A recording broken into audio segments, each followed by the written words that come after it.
just let me know. I can turn it on here. If you need AC, I mean. Oh. In case you need it.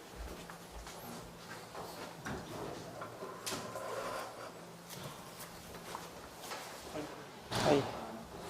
I don't know, Lois, you wanted to be the master of ceremony? Or someone else? Oh, anyone? I'm happy to do it. No, I'll do it. I was just waiting for everyone.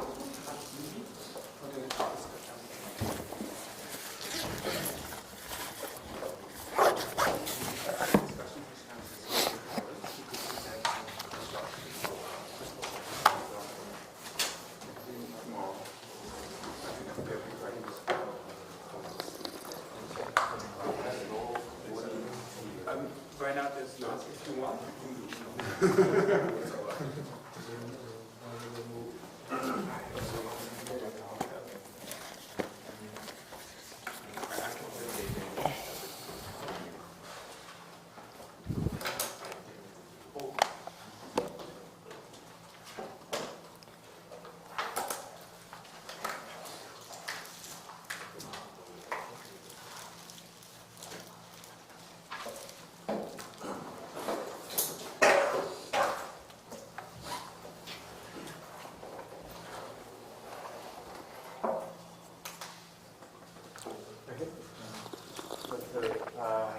We're very excited to hear Bernd start his first talk.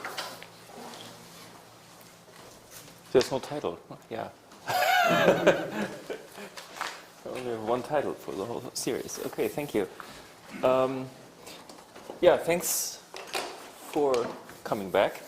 I'm following the plan outlined after the last lecture yesterday. So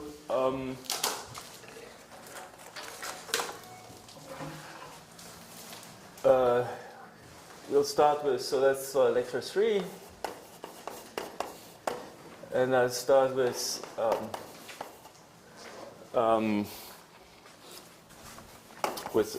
moduli, period integrals, and canonical coordinates.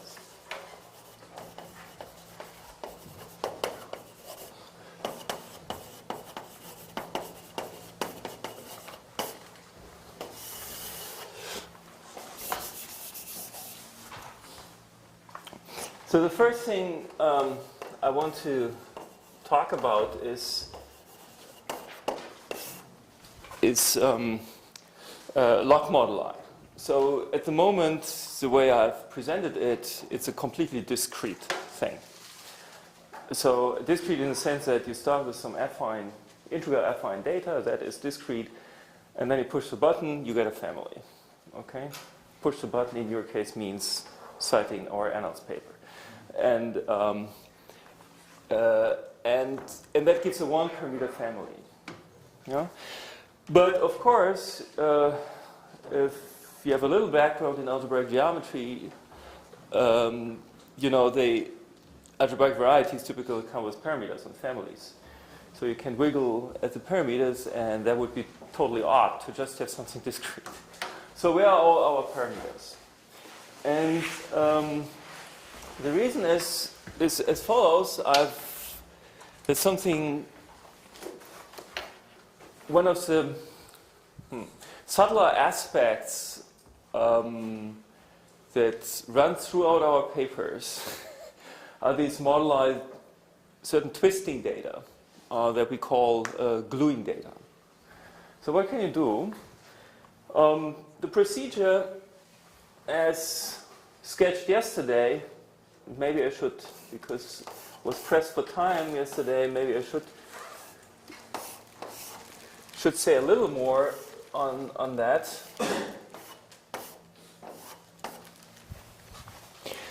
So basically it says the following.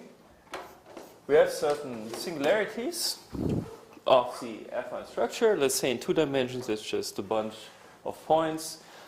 And then there's some procedure, some essentially, well, completely local procedure. That was this equation that connected, that told you what the f rho here is, yeah? there was this equation that you had, depending on which vertex you are, you have a ref rho v, is a z to m, some decorations vv prime or vw f rho w, you know? And that sometimes entirely fixes this thing in terms of the affine structure, you know? Just leaving you with certain coefficients.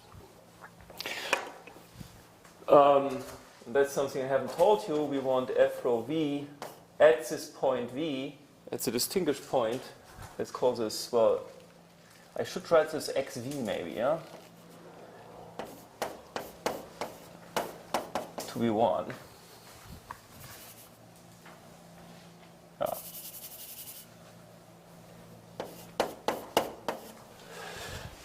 Yeah, so that is essentially fixed.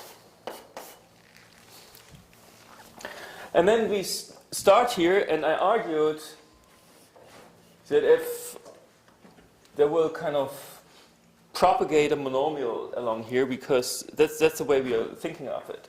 So here you would have this function, let me put this in blue. So the f rho v, that is a v, would be something like 1 plus w, yeah? And w is this coordinate. And then I argued that you have to continue here, giving you a wall in the interior of a maximal cell. And this w became a coordinate pointing, this monomial pointing in this direction here. So apparently these walls propagate in the direction, in the opposite direction that the monomial goes. Yeah? So then of course it continues. It would just continue and wrap around. And that's what's happening in simple situations. And sorry, I didn't want it here. Well, I could have one here, but to make it interesting, I wanted it down here. So here you have another thing. And then you see that sometimes these will cross. So they have another p, there's a p prime. And then there's a crossing point, and at the crossing point you have the same issue that you had here. You have to insert more walls. And the walls will be inserted, well, you scatter these things. There's a procedure of inserting walls coming out of that thing, of that intersection point. And then you continue order by order, meaning you crank up your t order. So modulo t, there's nothing to be done. Modulo t squared, you need one wall. Modulo t cubed, you will get a bunch here. Modulo t to 500, you get a huge mess. And now what you can, and then we glued by saying, well, let's fix one t such that the whole thing is finite. Let's say this is good for p to 5. And then to glue the fifth order approximation of the thing, which is index k, xk, what you do is you take one copy of this R sigma, so that's a cell sigma, for any of these chambers. So there's the wall structure, that's a codimension 1 structure, disconnects or separates your B, breaks your B into chambers. So you have a bunch of chambers that we denote U, and then take for each U, for each chamber, U, take a copy RU of R sigma. So RU is just R sigma, it's just a different labeling.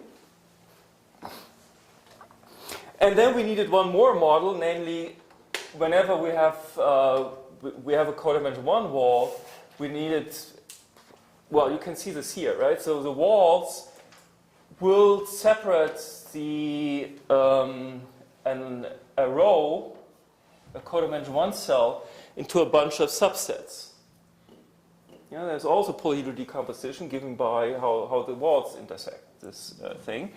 So we call these things slabs. So these are the subsets of, the connected components of the complements, or the closures of the compacted connected components of the closures of the walls intersected with complements of the walls intersecting with the codimension 1 set. So, and RB, and that is of the form C of T or T to K plus 1. And then you have C plus, C minus, lambda rho. And then we had this equation Z plus, C minus, minus FB times T to kappa E, kappa rho. Now it looks a bit complicated, but it's essentially this. Nothing is done on the parallel to the wall, to this slab. So these are the slabs, yeah? Slabs B. And this function will depend on the connected component. Yeah? So it's different here and here. So I don't want to write F rho. So it's a bit different. Yeah? So for the chambers, it's just our sigma. So always these thickened Laurent polynomial ring. And but this thing depends on your kind of codimension 1 wall that is a slab. Okay, so that was a procedure, a little wrap up of yesterday's discussion. And then we had these maps, essentially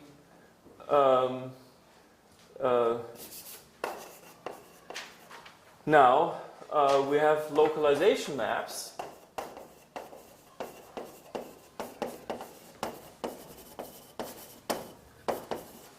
To glue the RUs and RB. So RB is something, so if that is a B sitting in some row,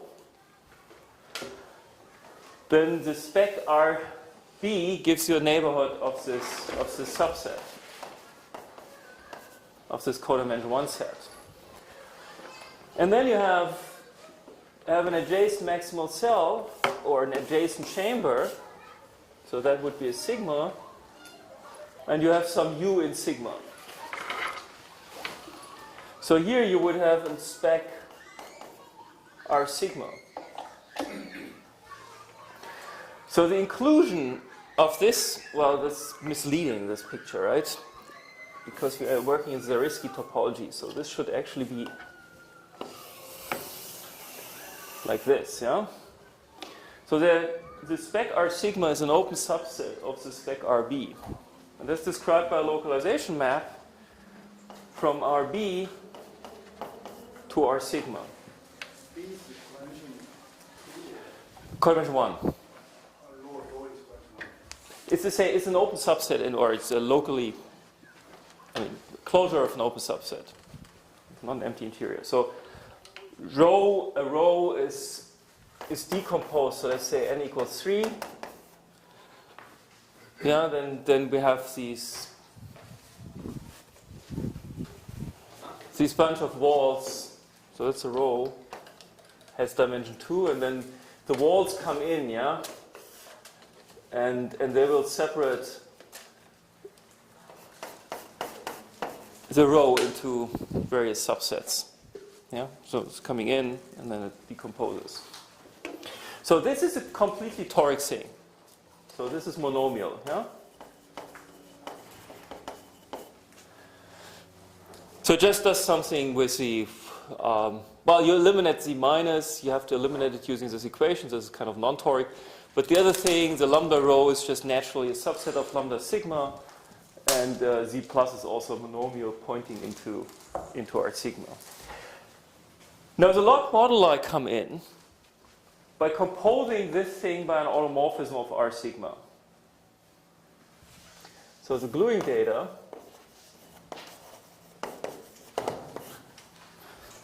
let me call this chi, this is an RU, yeah? This is R sigma. So that's a chi VU. So compose chi VU with S sigma rho, and that's a map from lambda sigma to C star. Homomorphism. Yeah, so you get a new chi BU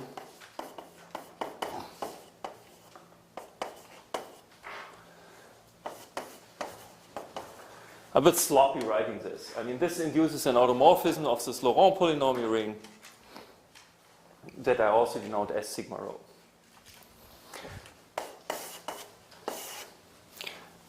So this is how we get the parameters. So there, of course, there are other situations where parameters come by varying your initial F rho v. You have your coefficients, yeah, but the prettiest situation is actually where you don't do that, and where you require this to have what we call simple singularities, rigid singularities, where asking these functions to have value 1 at the vertices, so to be a Laurent series starting with 1 at a given point, where this determines everything, where this determines all the coefficients. Now, this formula will be changed once you have gluing data. So this formula will pick up some expression depending on your gluing data. Yeah, so here it will be something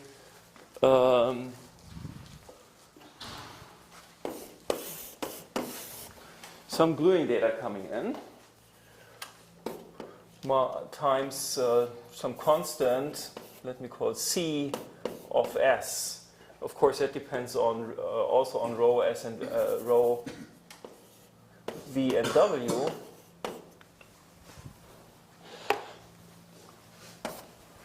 And then, of course, the local formula will change, but it will change just depending on your gluing data.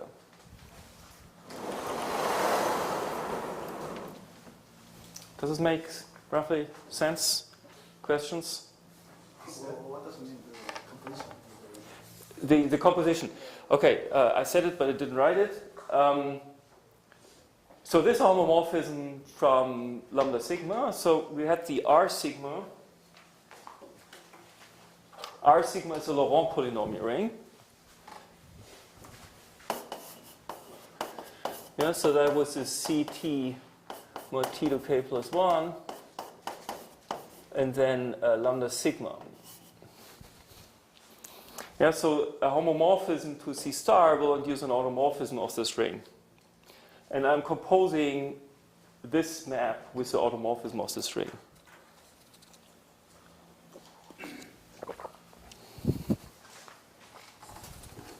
So is it true that if you introduce this one, that the F rho v become 1 plus W A times W? Yes, that's true. Yes, exactly. So then with gluing data, that's exactly right.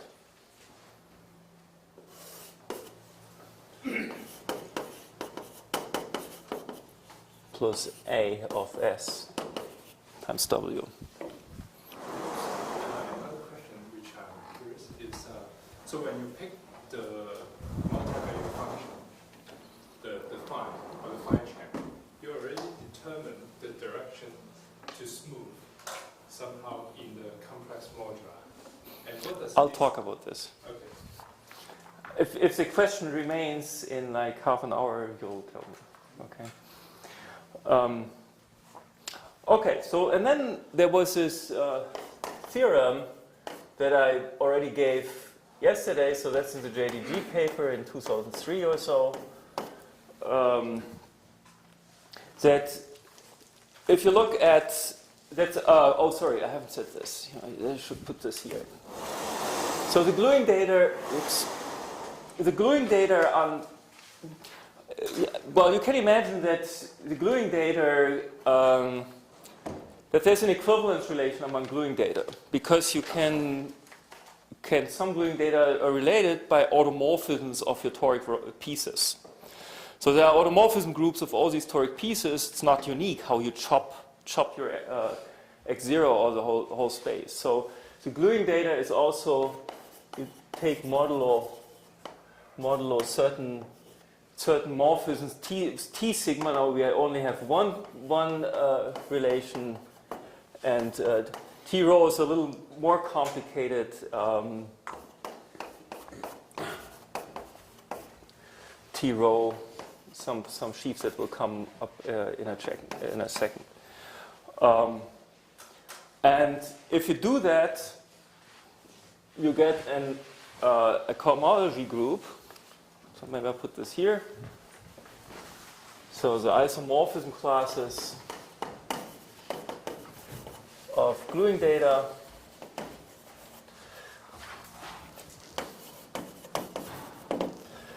that's an affine cohomology group, sheaf cohomology.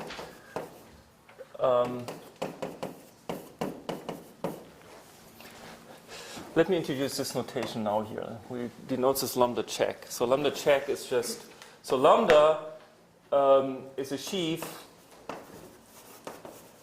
on B minus delta. Delta is the singular locus of the affine structure, codimension 2. So the red locus, yeah?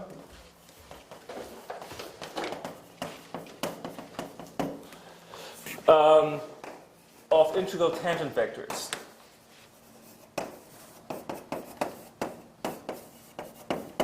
And iota is the inclusion B minus delta to B. And lambda check is a dual sheaf. So this is a Horm lambda to the constant sheaf, Z. So it looks a bit intimidating, but it's actually, that's linear algebra. It's something completely, there's a Čech cover for the thing, there's a Leray cover, and you can compute this in a finite amount of time. Is there a question? You're looking puzzled. Yes, first, here in that picture.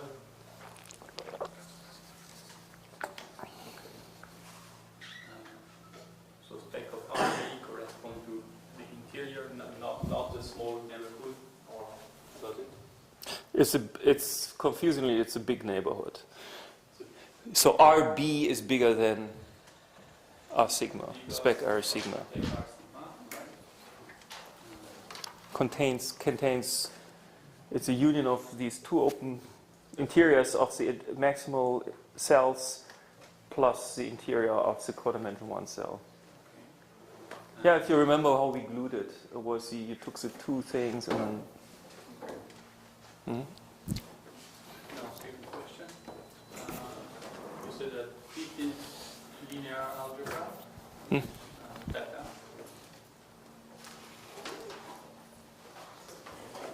What do you call matrix factorization? No, it has nothing to do with matrix factorization. It's just a cohomology group. It's an affine cohomology group.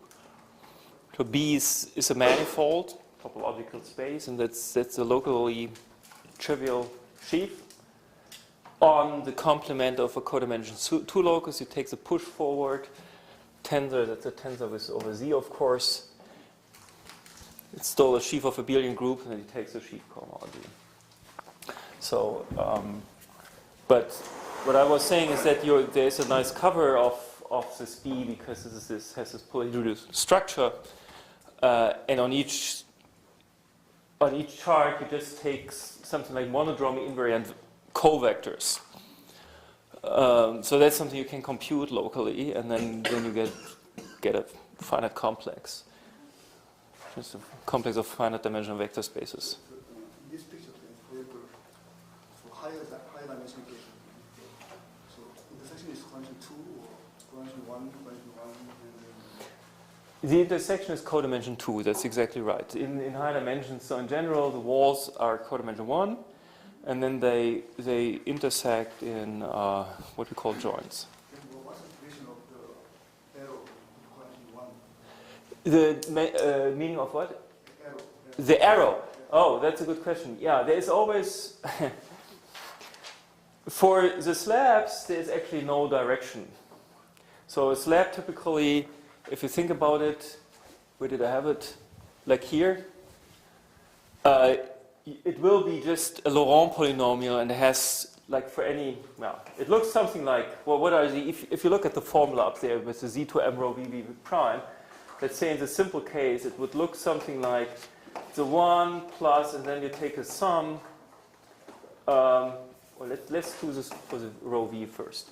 And then you go over all the vertices in rho, and then you have some coefficient maybe, and then there's a z to m rho v w, maybe a minus, yeah. I think that should be a minus m rho v, depending on which way around. Let's not worry about signs. Yeah, so you see there's absolutely no directionality. They just point in all the directions. But then once our convention for walls is, so the things that go into the interior of maximal cells, that they actually only carry one monomial. So they actually have a directionality. And the monomial is on the tangent space of this thing. Of course, it's still a high dimensional thing, but it has a distinguished direction. So there is an error in a direction of propagation of these walls. This formal graph series, for each word, there is no restriction for LP function type restriction. It's locally separated nearby the word, right? I didn't quite get it. So you're worrying about the shape of these functions? Yeah, that can be right from some LP function. It's just a polynomial. It's a Laurent polynomial. So I mean, these are field elements, or maybe they lie in CT. Yeah? I mean, for f rho v, it's just a complex number, and then you retrieve some other corrections. Okay. Okay. Yeah. So that's the gluing data. And then this is the theorem that I wanted to write down already. So that's J3, that the H1b, so that's the gluing data, yeah? Dual tensor C star. So that's in the what we call the simple singularities case.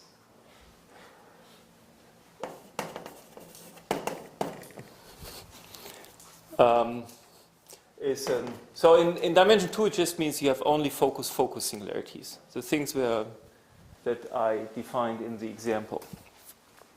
And that is equal, canonically isomorphic, canonically bijection, with log structures on x0 modular isomorphisms.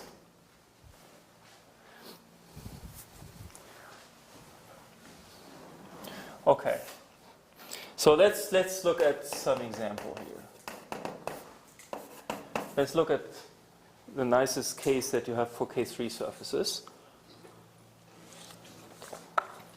So for K3 surface, you would have B as an S2. And then to get into this situation, there are many more complicated things, closer to what Mark will be talking about, I think, today.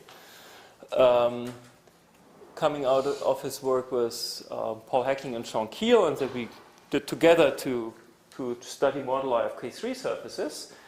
But this is the easiest case that is also important in all these works. So we have 24 singular points.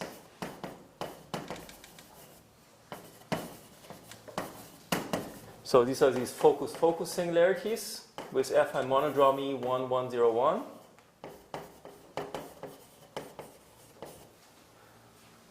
Monodromy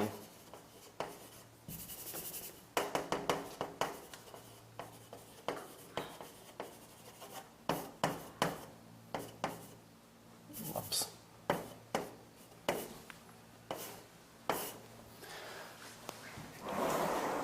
And well, and then the first thing is there's always H1b iota lower star lambda check is a Z20. And actually, it has an intersection pairing because you can look at H1b iota lowest lambda check. There's a cup product in sheaf cohomology that goes to H2b, which, so that's now a wedge to iota lowest lambda check. And that is just a constant sheaf, yeah, because we are oriented. And that's a two sphere, so this is Z.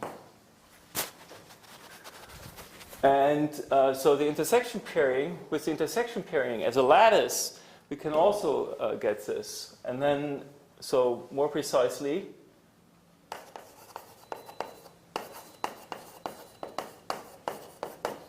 well, more refined,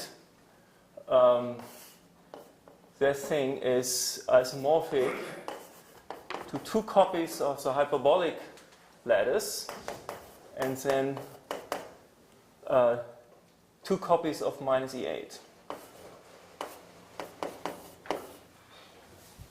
So this is almost like the K3 lattice, but it's missing one hyperbolic factor. So the U has this intersection form 0, 1, 1, 0.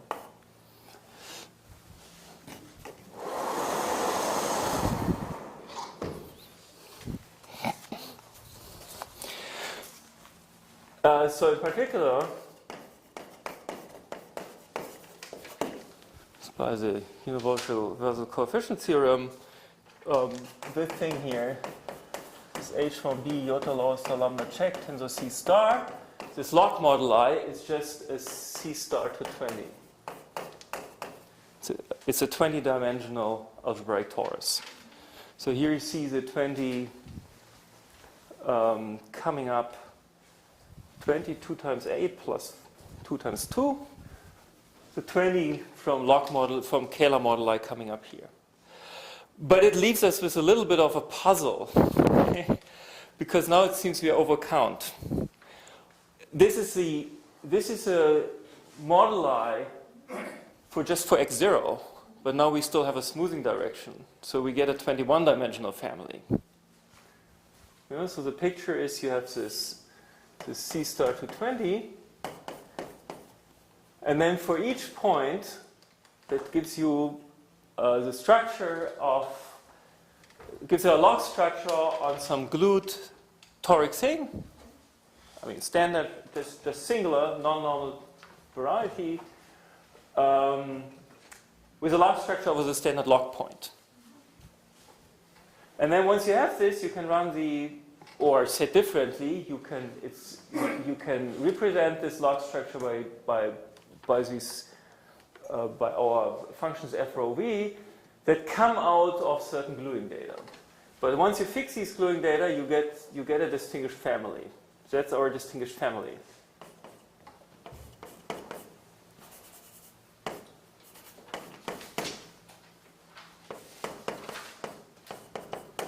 So maybe I should write it like, so here we have some S, and then this is a family X of S.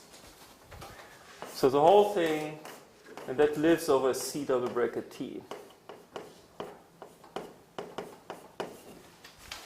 So the whole thing is dimension is 21. But this is exactly right, as I will tell you. That has to do with the fact that there is a slight difference between logarithmic deformation theory and ordinary deformation theory. In logarithmic deformation theory, you secretly fix a chart for the log structure down here. So what you can do is you can change the chart. That means rescaling T in this case. And if we rescale T, you get a different log structure over the standard log point, so to speak. They are isomorphic, but not over the standard log point.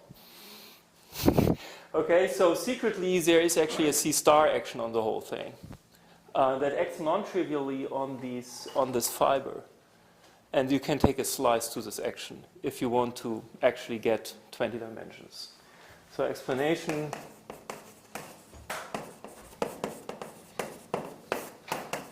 In log deformation theory.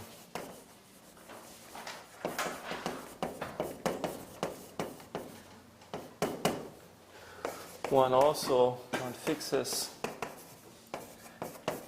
a chart for the log structure of the base. So here this is C double bracket T.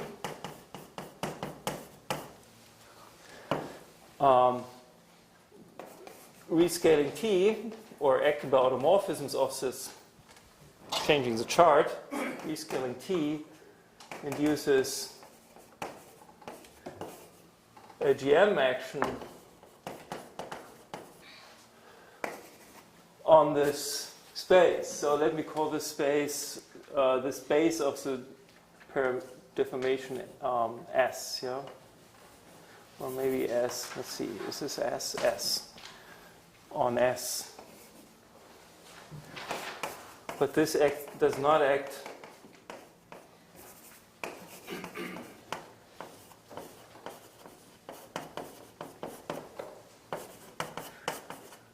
by isomorphisms of log spaces over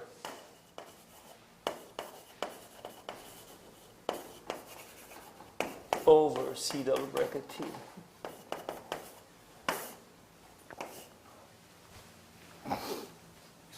Yeah? The right-hand side is here, X0, and this is central fiber with no structure. X0 has no, exactly, that's just a scheme. That's a log structure. And then this is just how to polar decomposition, right? For B and delta is given, then the family of the polar decomposition is just like this example. The family, I didn't get this word. The family of Polyhedral decomposition. Polyhedral decomposition. No, the polyhedral decomposition is fixed. That's something discrete. Then X0 is also given, right? No, X0 is not fixed. It may seem like this, but if you change your gluing data, you also change the way X0 is glued. They are moduli. Maybe that's a good point to... yeah, you can see this already. Yes, that's maybe a good point to alert you of. Let's do this for the quartic. So note gluing data. So maybe yes, that's correctly written, but the X0 is an X0 of S. May change the isomorphism class of X0.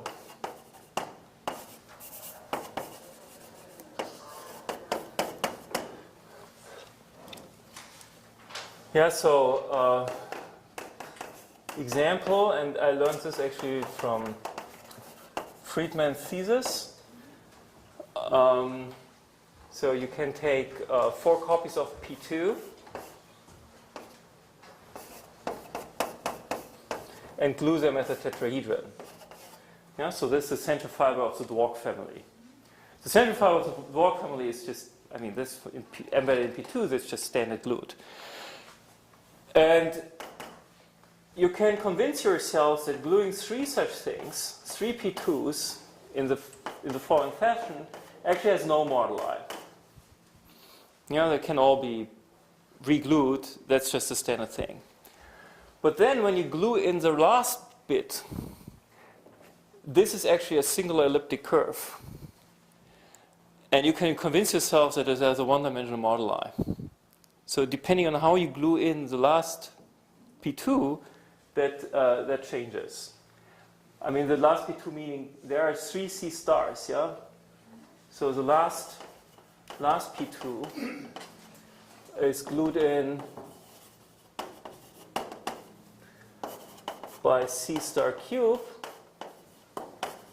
but the automorphisms only account for C star squared. But only C star squared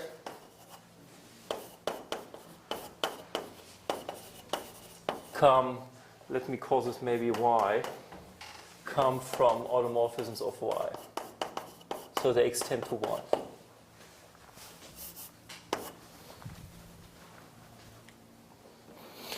Yeah, so if you want to see this argued, look in frequent thesis on K3. When you say B is S2 is already Joseph tetrahedral, right? When you say B S2 is also one fixed polarity condition with the tetrahedral. Yes. Yeah, it looks the same. Would be the same picture, but. 24 single point gives a computation of G20 or. Yeah, so exactly that's why I put a star here. I want to show you the computation a little bit. Do you know this paper by Symington? For the 4D from 2D? Okay, so because this is essentially in there.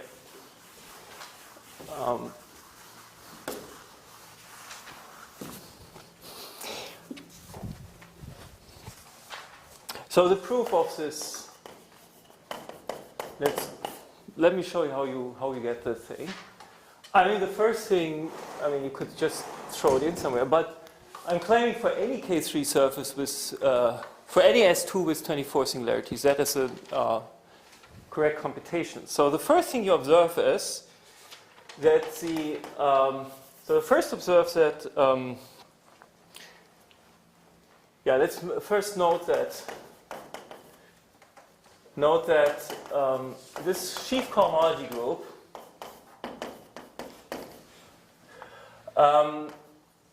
that only depends on the linear representation of the local system defining lambda check. So that is the local system on S2 minus 24 points. You know, so that has a fundamental groups. It's a free group on 23 generators. And it will be specified by specifying the linear monodromy. So it's a monodromy representation, a free group on 23 generators mapping to SL2Z. It's entirely determined by the, well, that's the linear part. There's a more refined part, that's the affine monodromy, by the linear part of the monodromy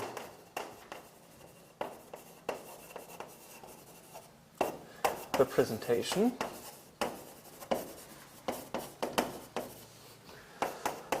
Pi 1 of B minus 24, I mean, that's my delta, yeah?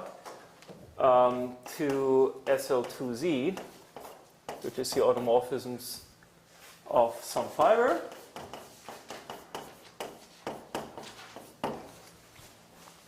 And that's a free group on 23 generators. Now, okay, so of course now if you have a two-sphere with 24 singular points, that might still vary. Yeah, so I'm claiming that doesn't do. They are all isomorphic. That's actually a classical result I know from my symplectic background. The result by Livnet and Morschesen in the 1980s, I believe, that this monodromy representation is unique. So this, how do I call this? Row is taken, right? Too many rows. Lambda.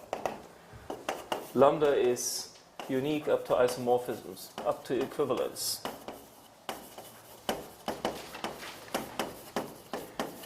So Livnet and Morschesen were interested in classifying topological elliptic fibrations, two torus fibrations.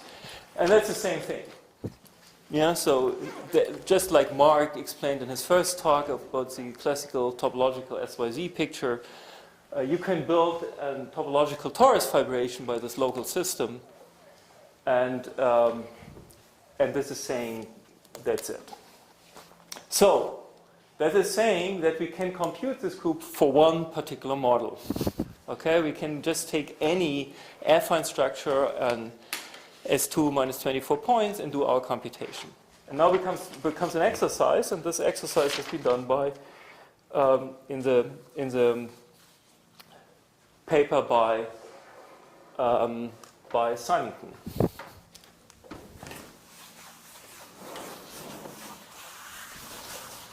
Whoops, that was wrong. Oh, too bad. I should have kept it.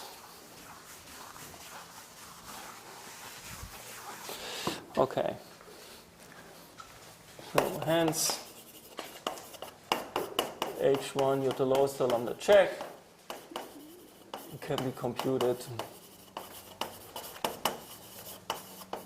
on any model.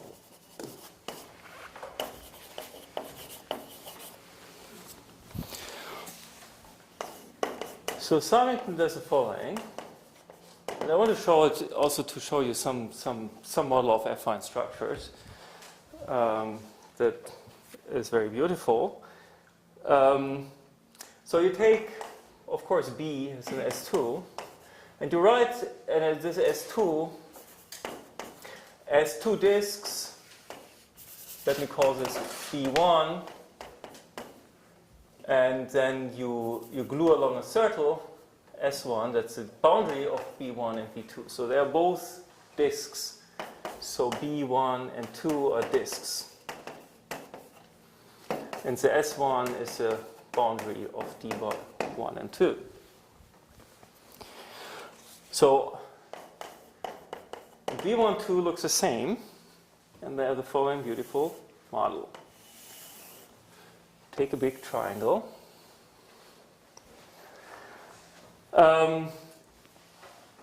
Margaret didn't have a polyhedral decomposition, but for our understanding, let me give a polyhedral decomposition to motivate the first thing we are doing. Namely, we put a focus singularity on any of these interior edges, and that's so that's not a wall emanating, but that's a cut. Okay. If you have some time, could you see at some point you could explain the difference between the two? Between what two? A wall and a cut? Oh, no, with cut, sorry. With cut, I just meant there was a thing, I think that's the word I used when I defined affine structures. I just want to say I'm drawing the affine structure in the complement of the dashed line. It had nothing to, this has nothing to do with our construction. It's just how to write down affine structures. Nothing refined. Okay, but like when I have just one focus singularity, Yeah. just one wall. Yes. Here are no walls. Okay, no walls. Sorry. Okay. We had this picture, right? You remember this picture? And I had two charts. Yes. And that chart was cut here, and that chart was cut here. Yeah, that I know. But Okay, and they, okay, then that if like the left part would be one cell, the right part would be another cell, and if I would move back and forth, I would have the wall between the two, right? we insert a wall. Yeah, that's an additional structure that a priori has nothing to do with the affine structure, but indeed our walls will emanate from. Yes, yeah. But that's a completely different thing. I mean, I'm just saying these slabs, there will be a slab on each codimension 1 cell, okay? There will be A slab, that will be a slab. A wall lying on a codimension 1 cell. And then they start propagating. Now I erased it already. That was a picture I had in the beginning. there will be more. Yeah, but they don't interact with the affine structure anymore, right? Then they go straight. The affine manifold is our arena for doing the construction, okay? At the moment, I'm just talking about affine geometry. I'm not talking about this, so there will be no walls. Yeah, but at some point they get necessary. I could run our program on this thing, yeah? Then indeed there will be initially 3 slabs, and then I would start scattering, and obviously I have a problem in the interior, and I would have to insert walls here and here and here. Is that your question? But I'm not doing this at the moment. I'm just doing affine geometry. Okay, so I do cuts here. And then there is something, yeah, so now maybe I'll do a little digression to motivate the next step in this picture. Oh, maybe, no, before I do this, let me discuss this first. What this does is, interestingly, it smoothens out the boundary. Okay? Because if you go to a chart at any of these vertices, that's a little computation. You will find that it actually looks like this. It's straight. That's something you I may not be able to see from this. It's a computation you have to do. Okay, so there's a change of charts that's entirely determined by saying that this is monodromy conjugate to 1, 1, 0, 1 with this direction left invariant. Yeah, this vector is left invariant under monodromy, and then you can do the computation and find it's actually straight.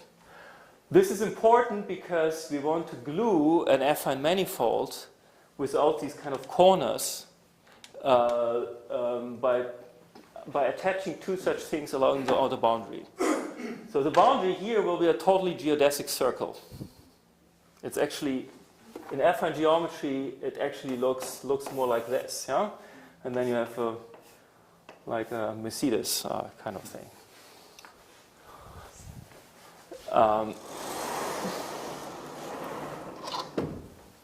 Okay, and then this, for the second step to motivate us,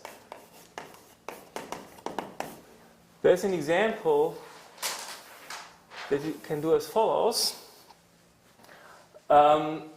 Namely, let's say we do the following thing. We take polygon decomposition like this and add a focus-focus similarity here. But that's not the affine structure I'm doing, but I will have to do that thing. So what does that mean? I'm now not cutting, but there's another way to picture focus-focus singularities. I'm giving a fundamental domain. Yeah, so remove this wedge here. Now this has directions 0, -1, 1, -1. And then looking at the monodromy transformation, it would turn this vector, this integral vector, indeed into that integral vector. Okay, so this is a fundamental domain. So I could have another chart on the lower boundary, and that would look, yeah, so what does it look like? Well, what's focus singularity? I said it somewhere on the way. It is a monodromy over here. The monodromy is conjugate to this thing. It's the easiest two-dimensional singularity that we're looking at. In general, you would have some integer a here, yeah? Yeah. And the focus means a equal 1. And that's the same as a simple singularity. In higher dimensions, it gets more complicated. The same as a simple singularity. That's our definition of a simple singularity in this case. We have a notion of simple singularity. Okay, that's for you. Elliptic is not a singularity. I don't allow elliptic singularities. Oh, Yeah. Well, they would appear at the boundary, I think. Yeah, at the boundary, but we don't have singularities at the boundary. here you get We don't care. We don't care. We will, but we don't care. Yeah. Okay, so at the lower boundary, let's see. We can now go over to a model where we cut over here. So let's see. The upper triangle will stay, and then then this is wrong. It will go like this. Okay, so these are the pictures all the other way around, and this look. So actually, the lower thing, this lower cell, is actually just a rectangle. Yeah, a bit confusing, but and then if you run the program, you'll find that's a triangle is just P2, but this guy will be a degeneration of P2 blown up once. So this is CP2 blown up once.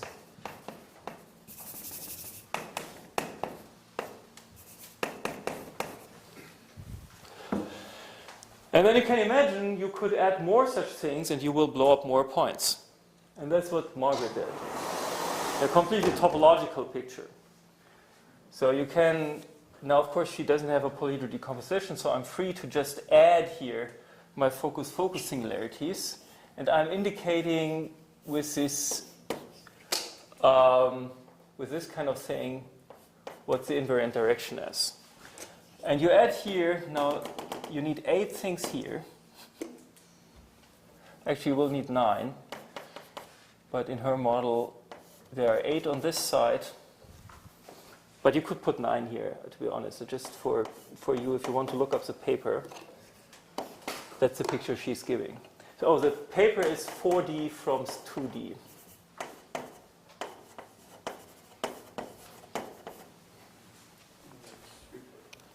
So these are, sorry? These are 8 points. So this is a model. It turns out this is a model of CP2 blown up in 9 points. And then the boundary becomes a divisor in our degeneration, and it will be a smooth elliptic curve rather than the triangle. So it's this union of 3 copies of P1. And she gives an explicit, now what she does is she gives an explicit basis. She doesn't say it, but she gives an explicit basis of these things. Well, to state this, I need one more fact.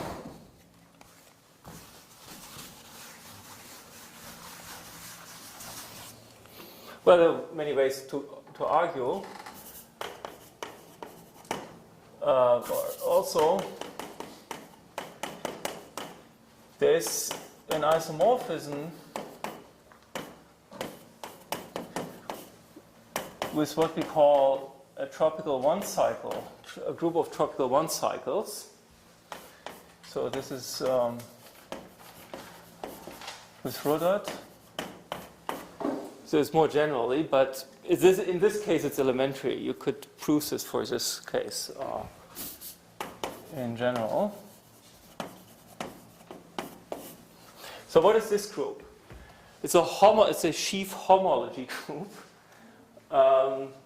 So this is, but explicitly, this is a group of tropical 1 cycles. I'll need these later on anyway, so I may as well tell you what they are right now. So what's a tropical 1 cycle? Well, it consists of a bunch of well, it looks like a singular chain. So it has some vertices, has some edges, 1 cells and 0 cells, and then along each of these paths, it carries an integral vector. So you have certain gamma e's, e like edge, and psi e is in lambda at some point. I mean, maybe gamma of gamma e upper star lambda. So tangent vector, z tangent vector along vector field. So it's parallel, yeah? Parallel transport along gamma e. And then at each vertex, we have a balancing.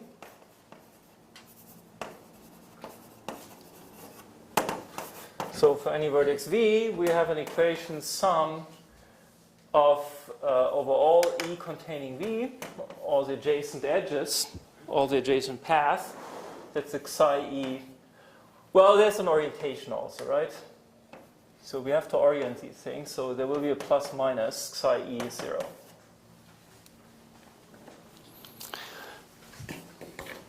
And then Margaret gave tropical 1 cycles. So if you look into her paper, there are 1 cycles that you can do like this. You go around this the thing and go around the other thing. And that gives you a 1 cycle.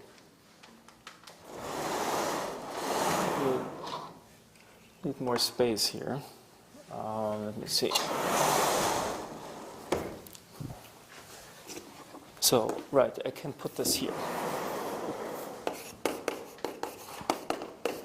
So let's say we have two parallel focus-focus singularities.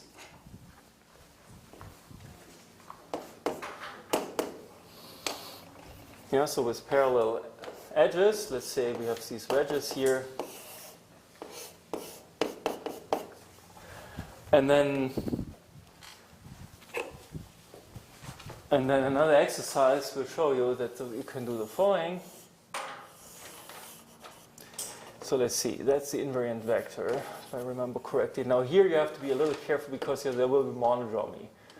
And there are some signs that I don't remember. Each time I do the computation I get a different result, but you can work it out. Yeah, because here that point is the same as that one, yeah? And you will have to apply the monodromy to this vector. So that will shift, and then similarly here. So you go around maybe in this direction. So the signs are probably wrong, yeah? But up to sign.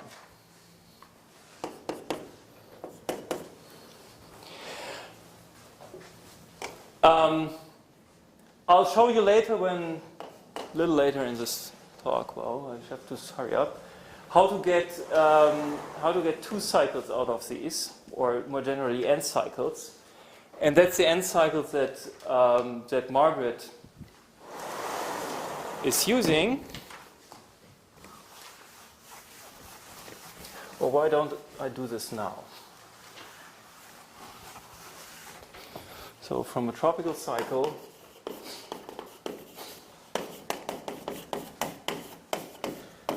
to an n cycle.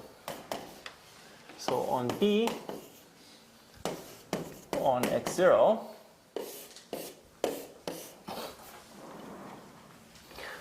so for toric variety, let's say we have the peak psi, and then we have a momentum map.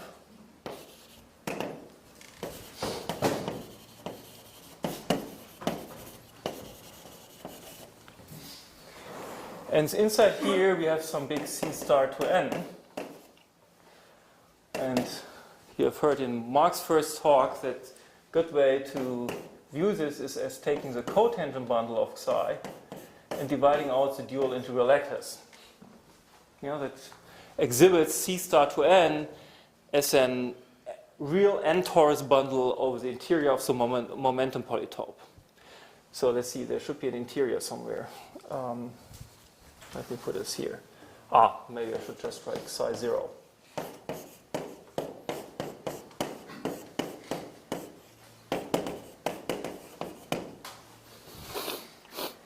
Okay, and from this point of view, now you can see what you can do. If you have an integral tangent vector, you can take the perp space, and that will give you an n-1 torus sitting inside here.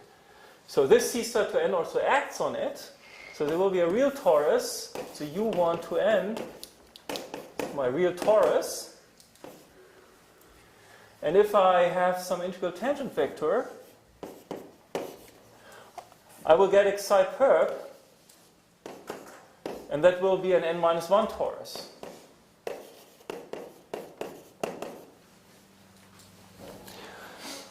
And now what you can do is, if you have such a gamma E,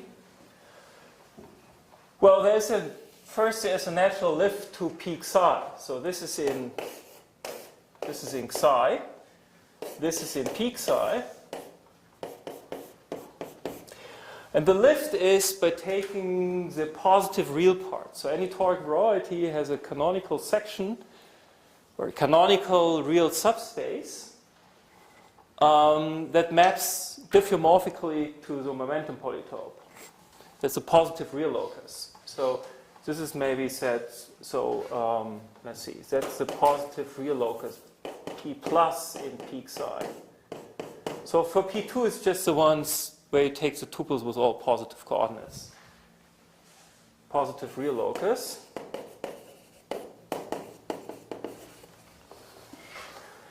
So there's this lift S0 of gamma E.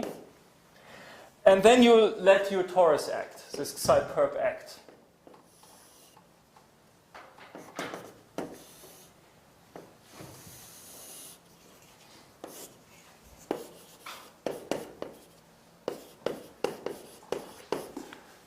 So that's an N chain on sitting in this momentum polytope. And now, of course, there is something to be done at the vertices to match these things. But the balancing condition exactly tells you that these boundaries of the chains sum up to 0 in this torus, in the N torus over the vertex. So you can glue these things to get an N cycle.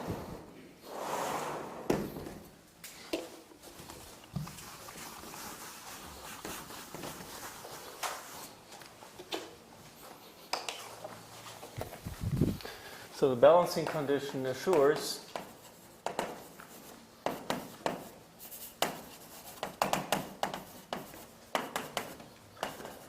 can fill in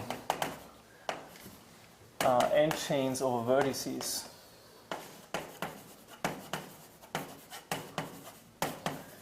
to get an N cycle.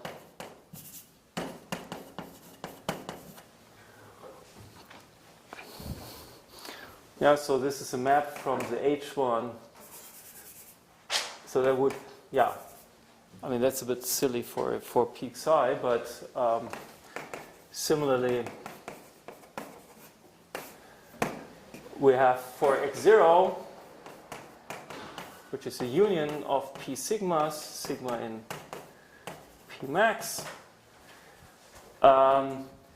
We have, assuming projectivity, yeah? There's a certain obstruction. Oh, you asked if this is a Brau group. It is. There's a momentum map mu0 x0 to b. So it's something like it's for the easiest case where the gluing data is trivial, it's just the union of all these momentum maps for the irreducible components. Yeah. So that's a singular momentum map.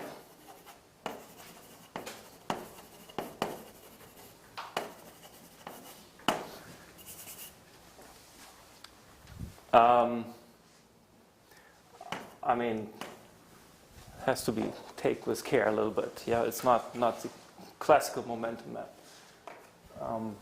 Okay, but and then you get the following. So you get a map from H1, this tropical cycles, to Hn, n cycles, singular n cycles on x0. So this is beta trop is some psi e gamma e, and that maps to some n cycle beta on x0. And this is essentially what Margaret does without saying it like this. In a more topological fashion, she writes down a basis of tropical 1 cycles and computes the intersection form. And so you get a map from one lattice into another lattice. The intersection of tropical 1 cycles is compatible with the intersection of 2 cycles on the corresponding blown up P2. And she shows that from this you get a basis. And then you have to argue a little bit to actually, that gives some part of the homology of K3. And then there are some other natural classes that come from the gluing and the section and the fiber, and that gives you all of K3.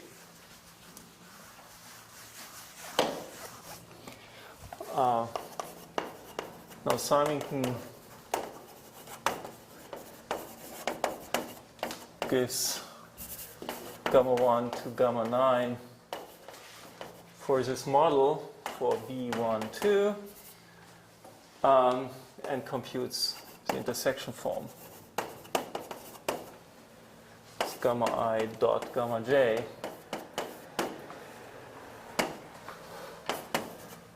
to find a basis for H2K3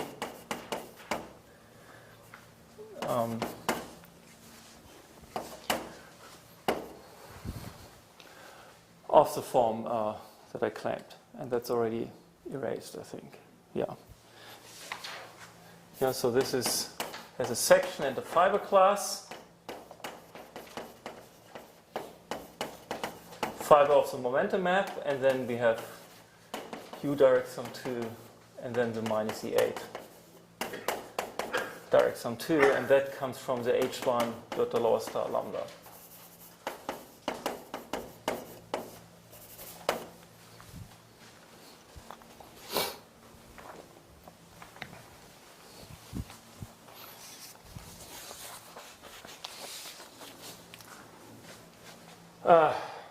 Yeah, let's leave it gamma I. Okay, I wanted to use B.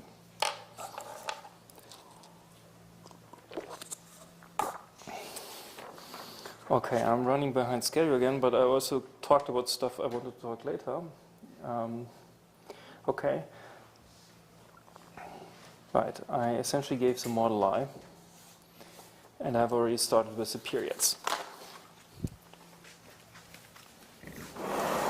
Other questions on this part?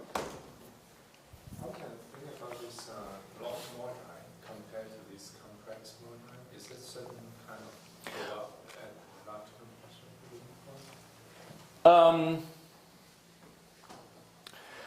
So the question is how to compare log moduli from the usual moduli. So in the best cases, so what's a very good case? Let's take stable curves. Nicest case you can think of. In this case, the moduli space comes with a natural log structure because there's these normal crossing degenerations. You have a natural degeneration divisor, and the divisor lives to the locus of singular curves. So let's just take the log structure given by this divisor. Any divisor defines a log structure. And then you can show that this is a log structure that is most natural for log moduli of stable curves, meaning that it is a universal log structure. So any other log structure comes by pullback. Now, if you compare the log deformation theory of a nodal curve with this universal log structure that has a copy of n for any node,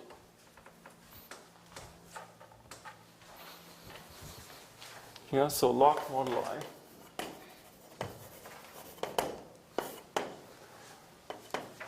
so stable curves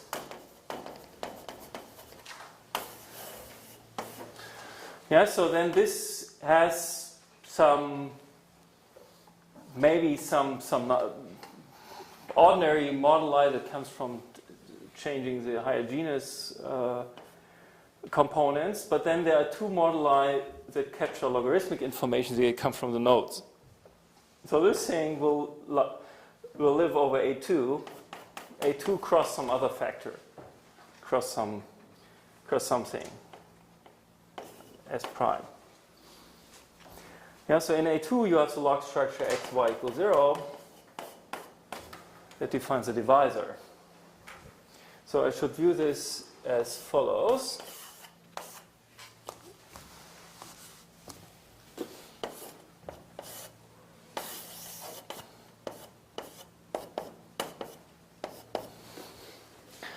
Okay, so then what's happening with your log moduli? If you now look at the modularized log moduli problem, you would fix a chart down here. And then you get let's say this thing has dimension, what is it? Let's say dimension L. And then this whole thing is L plus 2 dimensional. So the log moduli would have an L plus 2 dimensional space, but then cross 2 dimensions. That comes from the chart. So it's a smooth space. Let's put it this way. It's a smooth space of relative dimension L plus 2 over A2. Does it make sense? Because you fix a chart. If you forget the chart, you would get L plus 2. And then, but then you find changing the chart gives a C star square action on the whole thing, and then you could take a slice. So the answer to your question is there is this difference in choosing a chart for the natural log structure on the base that you can that then will act by some automorphisms on the total space, and you can take a slice. Then, of course, there's this other phenomenon. So that's the same situation we have in K3 or in any situation. We have some big moduli space, and then you have some action of some torus.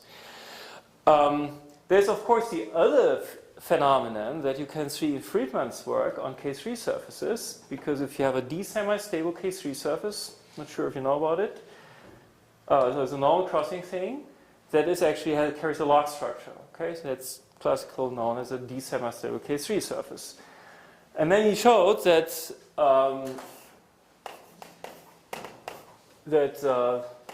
if X0 is D semi-stable, there are two smoothing directions. One is a 20-dimensional. So here's your X0. And then you have some space of possibly a very high dimension. And they intersect in this 20-dimensional space. Yeah? And they are these locally trivial deformations.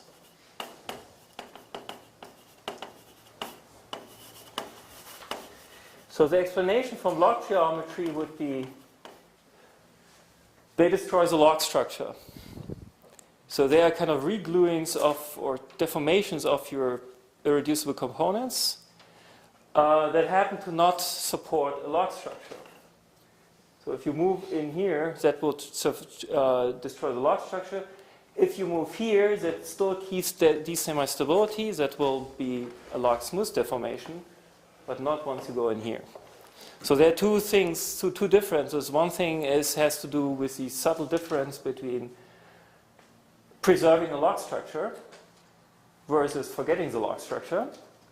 And the other has to do with these additional moduli coming from choosing a chart for the base.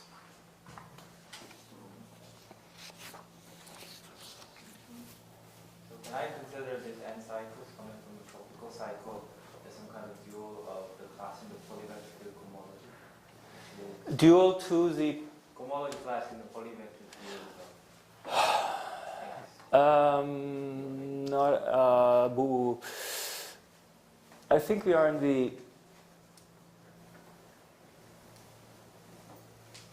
No, this is on the dual side. Depending, I guess in the fan picture that might be right.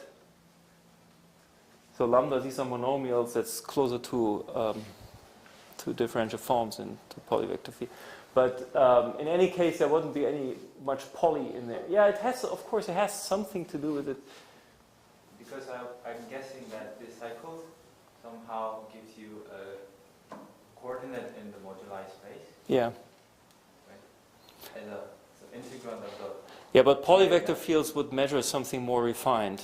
I mean, that's some kind of trivial part in the polyvector field. Yeah, I guess that's right, yes. What might help you, that's also true.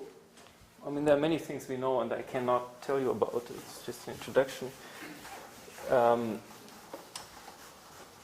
So, yeah, maybe I should say this. So, remark on affine cohomology groups. So, we know the following, that if we take H1 of B, go to lower star lambda check. Let's see, where are we? Lambda check. Right. So this is the same as H1 of X0 with these vector fields, logarithmic vector fields. And we also know that HP of B, iota lowest wedge, iota lowest star wedge Q lambda is the HP of x0 omega q x0 data over k data. Okay, maybe that comes close to what you were asking. So indeed, that is the log moduli. The logarithmic, the h1 of the logarithmic vector fields. Okay. I have another question, quick. In the picture here, the family over A2. So, I guess over A2, this is because we have each node gives us a copy of n, and then for charts we have n squared into. Yes, that's exactly right. Yes. What is the divisor? Xy equals 0. Well, these are the two. Sorry, maybe I shouldn't write it xy. I should write it as st. Maybe, yeah. So here you have equation xy equal s, and here you would have equation uv equal t. And these are exactly the deformation parameters. Okay, that makes sense. That is exactly the chart you were mentioning. Thank you. May I have another question? So is there a relationship between, in the example, between deformation space of low structure and just deformation space of just a smooth curve without any? Yeah. So right. So is there how does the deformation of the log thing relate to the ordinary deformation theory? For curves, it's, let's see. For curves, it would, right. Yeah, I didn't plan to talk about log deformation theory too much, but now that the question is in the air. Yeah, log deformation theory is a bit strange, yeah? Because, I mean, what does it do? It fixes the models for deformations of your nodes. So when you have a log structure or the standard log point, and you look at deformations, you compute something like this, infinitesimal deformations, it would actually not smooth out the node. It would keep the node. Okay, so if you look at the meaning of this cohomology group, it means it's a kind of locally trivial deformation. Yeah? So your log deformation theory, that's how this additional factor comes in. Log deformation theory is a relative deformation theory over the given smoothings of the nodes. So the chart tells you, let's smooth out the node, but then this cohomology group computes the relative tangent space. It's a relative tangent space for this deformation problem. Okay? So it's, if you want, it's a kind of subspace of the. But it's very difficult. I mean, it's neither injective nor surjective in general. You have a map from here to H1 of the usual theta, and then yeah. If we were to say that this log tangent space is a sub. In Mass example, that's always right. That's in right. This one can say. Thanks, Lawrence. Yeah, you can always say that this is true. That's contained in the usual thing. Okay, but the map on cohomology groups is neither injective nor surjective. But you see, if you know something about deformation theory, the right cohomology group to look up in ordinary deformation theory is the x1 omega 1 c over k OC. Yeah. But then there's a spectral sequence, and the H1 of theta is just maps to that guy. It's not the full thing.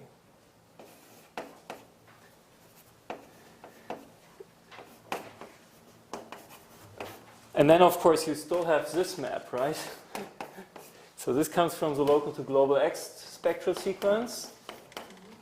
X spectral sequence. This comes from this map. So it's the H1 of theta logarithmic.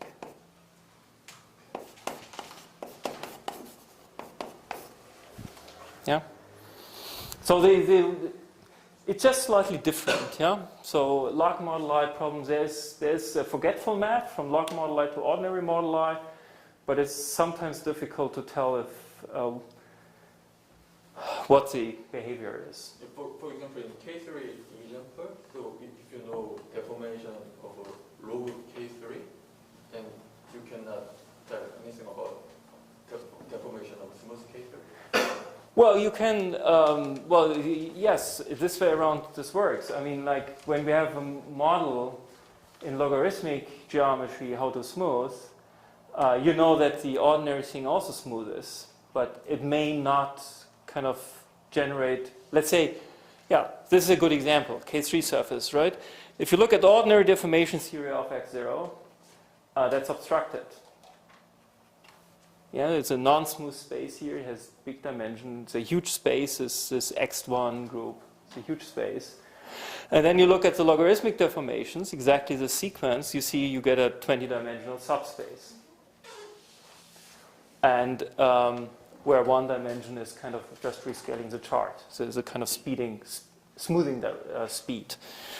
And yeah, so then you get a smooth space, and you see it. You can also check. Then you have to check by hand.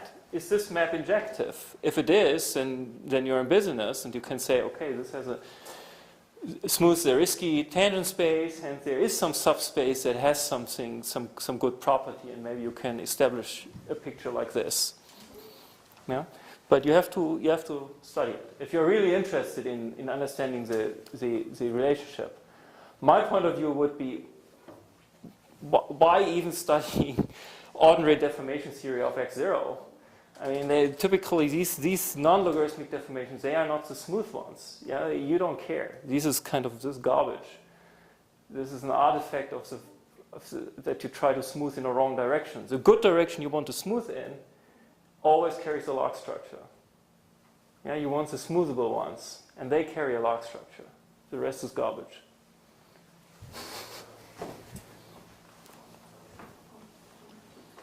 But I should hurry up. Oh gosh, the time is almost. But let me.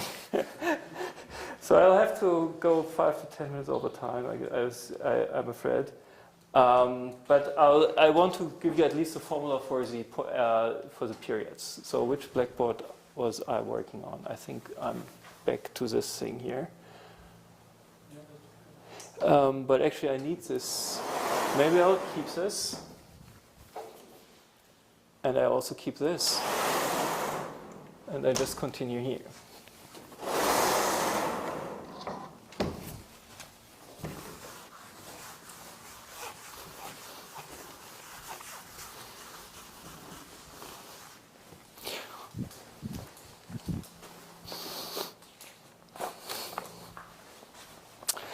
Okay, so is that 3?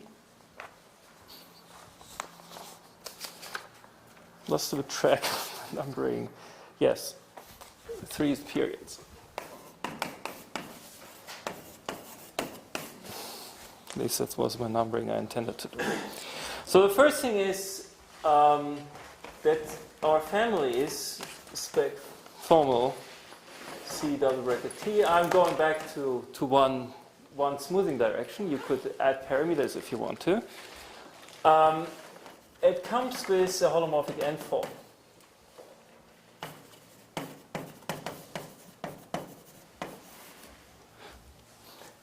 So this omega, so in charts, on spec or sigma, it's just this form d log z1 wedge d log zn. It's just the toric one. Yeah? And then you can check that wall crossing preserves the n form, so our formal deformation does come with a holomorphic n form. And you can also see that the integral over the torus fiber is 2 pi I to n. No, it's just a computation. So f is this S1 to n sitting in C star to n. So that's the SYZ fiber, yeah? The fiber of the momentum map.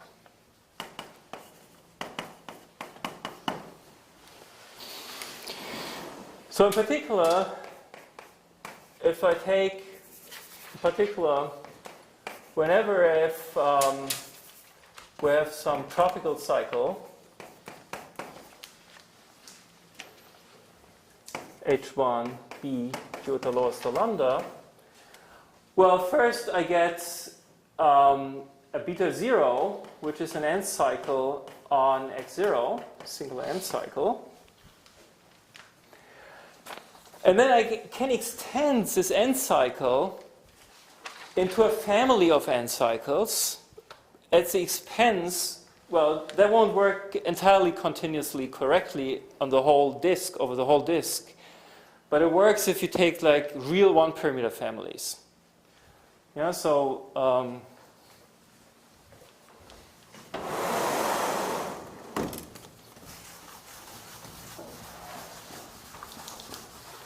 maybe you can see this in the elliptic curve.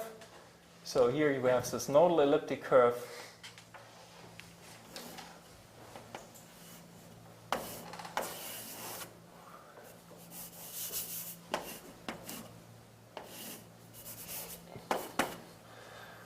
So, and then we have a disk, and then it smooths out. And you have a vanishing cycle. That is, this thing becomes some kind of vanishing cycle. And that whole thing maps to an S1. That's my beam. So, so what you do is you take, there's only one kind of cycle here. Could take this as your beta trop. And that, of course, would produce such a cycle. It's just a one cycle. But now you have a problem because when you try to lift, there's monodromy. Yeah? So there's no continuous families of cycles that would work. Yeah? There's this Dehn twist that would have to make this makes a split. So there's this Dehn twist thing going on that would kind of disconnect here, yeah? But you can do this if you restrict to a one-dimensional, real one-dimensional space. So, yeah, so T element R larger than 0, for example, that will work. And that's what we call beta T. Or you have to cut somewhere. Yeah, you have to cut somewhere. But it's not, and that beta T is unique up to adding multiples of F. Up to F, multiples of F.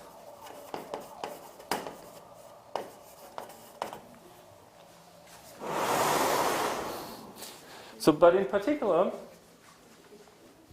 sorry?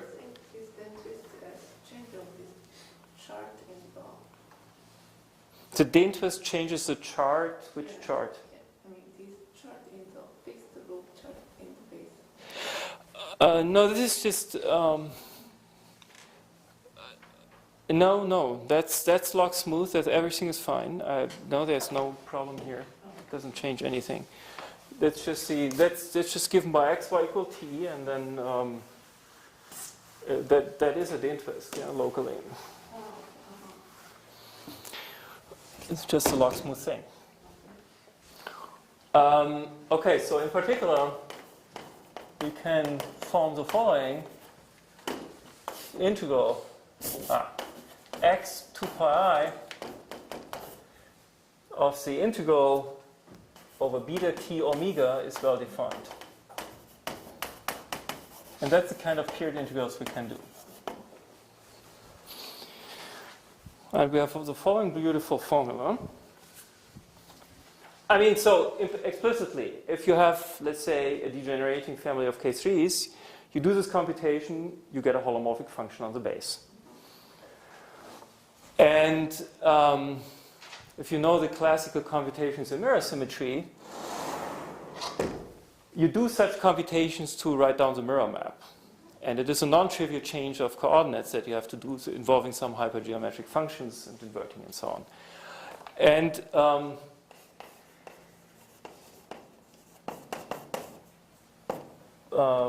with Helge, I proved the following. So this is still going on, revisions. This paper is on the archive, but it has not been submitted.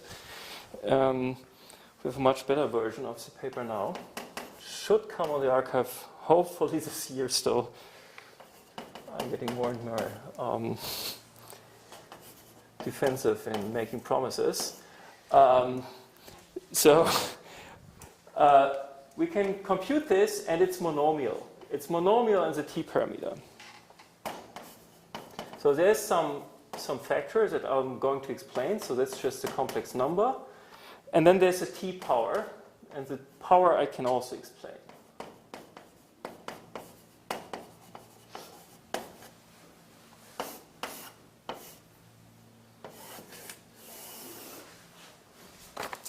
Okay, so let me explain what this means. So beta trop was this tropical cycle, one cycle that gave rise to this family of n cycles. S is my gluing data. So this lies in H upper 1 B iota star lower star lambda check tensor C star. And then the pairing is given by mapping iota lower star lambda check tensor C star, maybe, and then taking a cap product with iota lower star lambda to C star. That's a cap product. Pairing of sheaf cohomology with sheaf homology. And similarly here, yeah, the C1, so what is the C1 phi? Our polarized tropical manifolds have two interesting discrete cohomological invariants that I haven't told you about. And one of them is the C1 phi. The C1 phi is a class, like the first Chern class of this polarizing function. And in the fan picture, it has something to do with the first Chern class of the polarization. But in this case, it has something to do with monodromy of the family. In the cone picture, it has to do with monodromy of the family. It's a class also in iota lower star lambda check. So this comes from the connecting homomorphism of the following exact sequence. Well, it's not a Chern class. It can be thought of as a Chern class. Okay, but let me tell you what it is quickly. So you have a sequence of sheaves. So these are the sheaf of PL functions, the sheaf of multivalued piecewise affine functions, defined as a quotient of this. And then you get a connecting homomorphism. So C1 is the connecting homomorphism from PL functions to H1 iota lower star lambda check. That's C1. And it actually can be computed. It just depends on these kappa rows. Yeah, it explicitly just carries cohomological data extracted from the kappa rows. These kinks. You mean MPA, not PA? Sorry? You mean MPA, not PA? Well, I told you I changed the notation a little bit. I call this multivalued piecewise affine function. That's the same. You have the same sequence. Maybe it's more convincing if you write this here. There's another sequence where you write piecewise affine here and here F. Yeah. That also exists. Sorry, what it means is that you want the connecting homomorphism. Thank you. Of course, that should go to MPA. So then I don't need to. Sure. We have a PA function. Phi is an MPA function, not a PL function. For PL function, it's 0. Sorry? Yeah? Is this Chern class related to this Lagrangian Chern class that Zoli introduced? You have to tell me. I mean, let's put it this way. If there's some invariant you extract from the affine structure, it's the radiance obstruction or the thing. There are two things that always come out. It's obstruction for having generalized parallels, a general trivial parallel, right? Yeah, you have to. Oh gosh, I'm over time already. So let's see, is there anything else I can say? I wanted to give you, right, let me at least give you, so this explains the formula, yeah? We find with the formula. And you understand that it's kind of very unexpected. So it essentially says that the mirror map is trivial in our case. Our families are given in the natural coordinates. So another way to say this is T is the canonical coordinate. T is what is in the mirror symmetry literature called Q. So i.e. T equals Q is the canonical coordinate. The mirror map is trivial.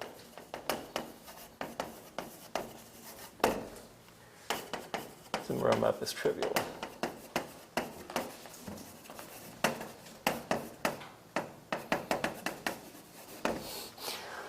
Let me just give one application to K3 surfaces, which I was stunned to notice at some point. We can compute the Picard group of the general fiber. I mean, typically that's a miracle, yeah? So you have some algebraic family, and the Picard group will vary wildly.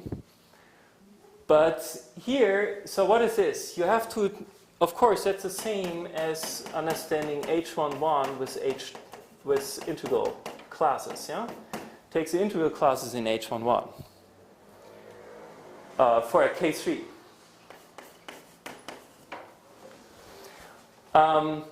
But that is the same as omega perp. You can check that a class is 1,1 by checking that it's perpendicular to omega, and then looking at real classes that are integral. And this is something we can compute with a formula. Okay? So in particular, so this can be checked by the period integral formula. So we know that beta t is in the Néron-Severi group, the class of, beta t from beta trough in pic xt is equivalent. So first we should make sure that the S beta trough is 0.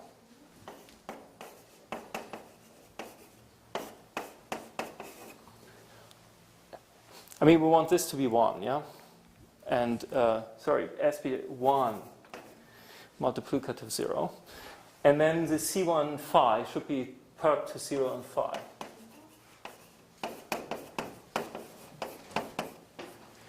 So, for example, and that's kind of funny, there's this distinguished family of K3 surfaces. The K3 surfaces come with all kinds of Picard Néron-Severi ranks. It can go from 0 for non-algebraic all the way up to 20. If you have 20, it's rigid. You cannot deform a 20-dimensional thing in a family. That cannot happen. The biggest we can expect is 19. So how do we get 19-dimensional families? I mean, a one-dimensional family where the Picard rank is 19. By taking S1, that's what we call the kind of the trivial gluing data. The easiest gluing data you can take, just S as the trivial class. And then make sure that, and then that's S, yeah? And then you see, well, there's one direction, and all the classes that are perp in C1 phi will end up in the Néron-Severi group. So, if you look in our 20-dimensional families,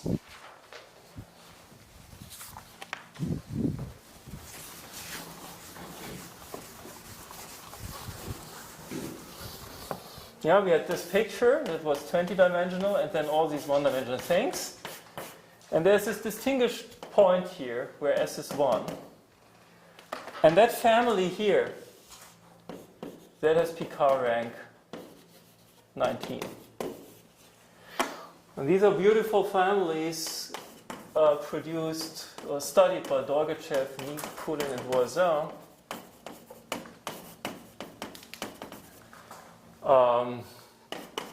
That we can now reproduce from just running our program with trivial gluing data.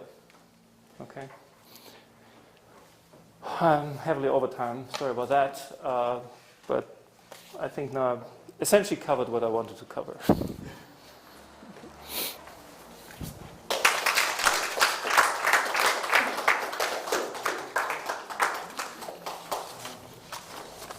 think I have time for some questions over time. In the front there is a question also, or you want first in the back? You have to like rotate continuously to catch all the questions. Let's talk about more boards. Okay.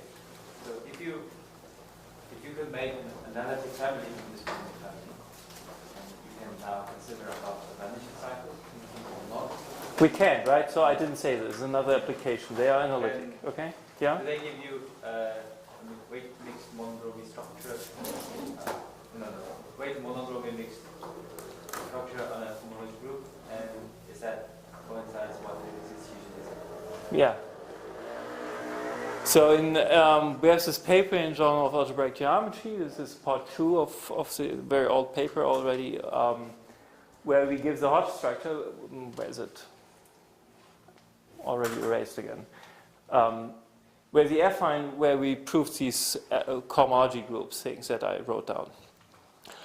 And in there we discuss this. So what is missing is understanding the topology in full generality. I mean, we do understand it, but it's not written. Okay? But it's, we are sure, but it's not proved that this, it agrees. The monodromy weight filtration agrees with the thing. Yeah. Yeah? In this case, the evolution of the three vectors, but the evolution is how to realize in tropical setting. An involution of the K3 lattice. Well, there are certainly K3 surfaces that have some involution. Some affine manifolds that have an involution, and then they would give an involution on the corresponding lattice on the tropical cycles. But conversely, if you go the other way around, that probably won't work. I mean, you need essentially an involution that is compatible with the family, with the degeneration, and then it should show up as an involution of B, of the base B. Yeah, and then of course you're in business. So if you write down an affine manifold with this kind of involution, then of course everything lifts and the whole family comes with the involution. Yeah. That I think you can do. Yeah, I guess the examples like that Margaret Symington wrote down there, yeah, we have to be a little careful.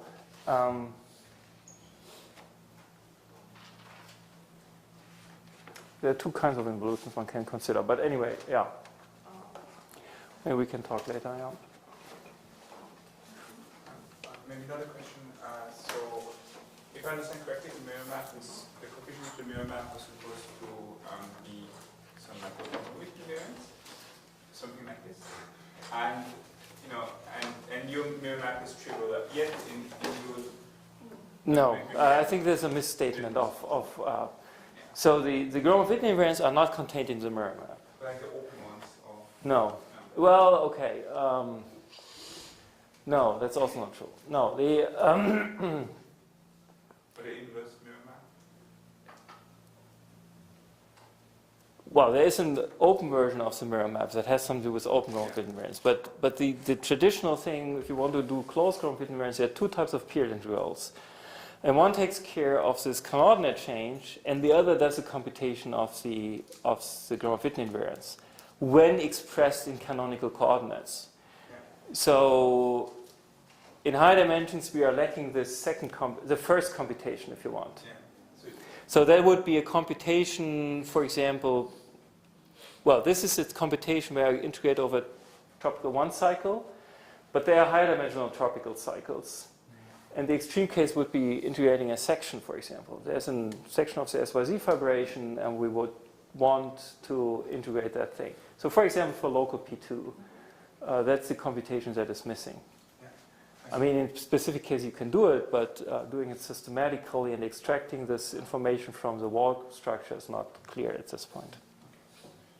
But yeah. In your local resolution tropics, you do calculate some invariance. That's still a different story. That's a different story.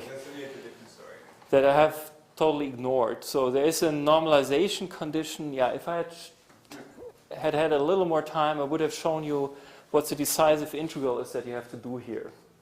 And the decisive integral will bring in the fact that you need that the logarithm of your slab functions as a power series in T doesn't contain pure T powers. So this is some power series in T, and then should T, and then there are some monomials, yeah? So and this should not contain pure T powers.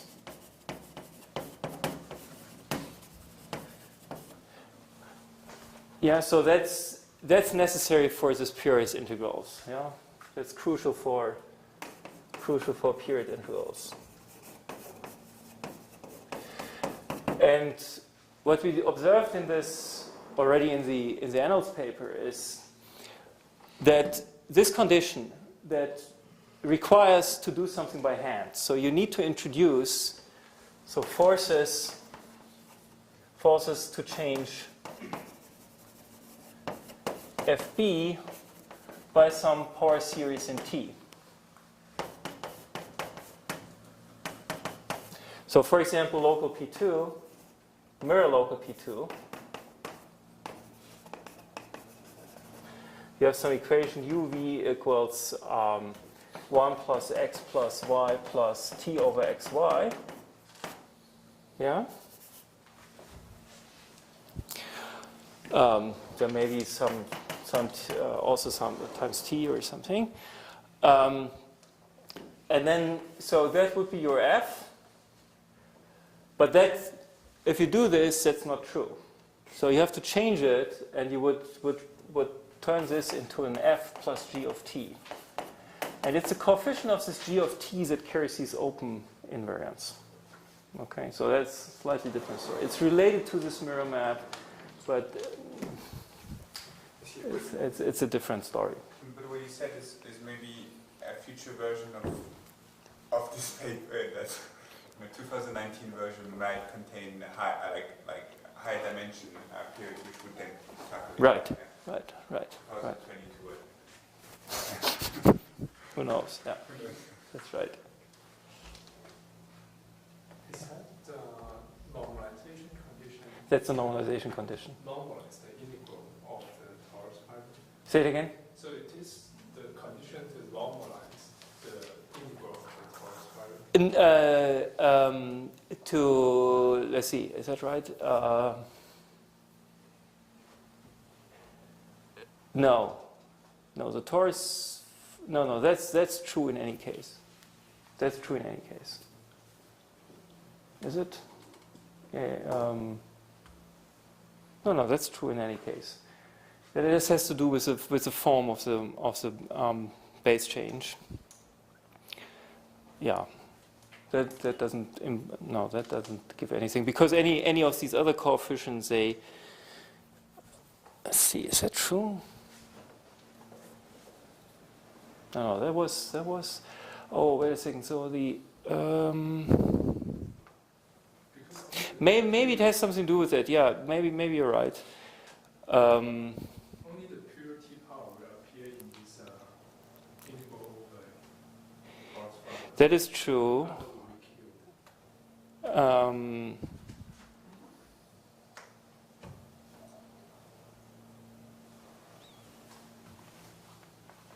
I have to think about it. Maybe that is right. I mean, because I have to localize where it comes up in our construction. Because in the construction, we definitely prove that the omega is preserved by wall crossings. And don't remember that at this step, we asked this to be normalized, but maybe we didn't. That was for the walls. So maybe you're right. And that for the slabs, that already required the normalization condition. Okay, no more questions? So,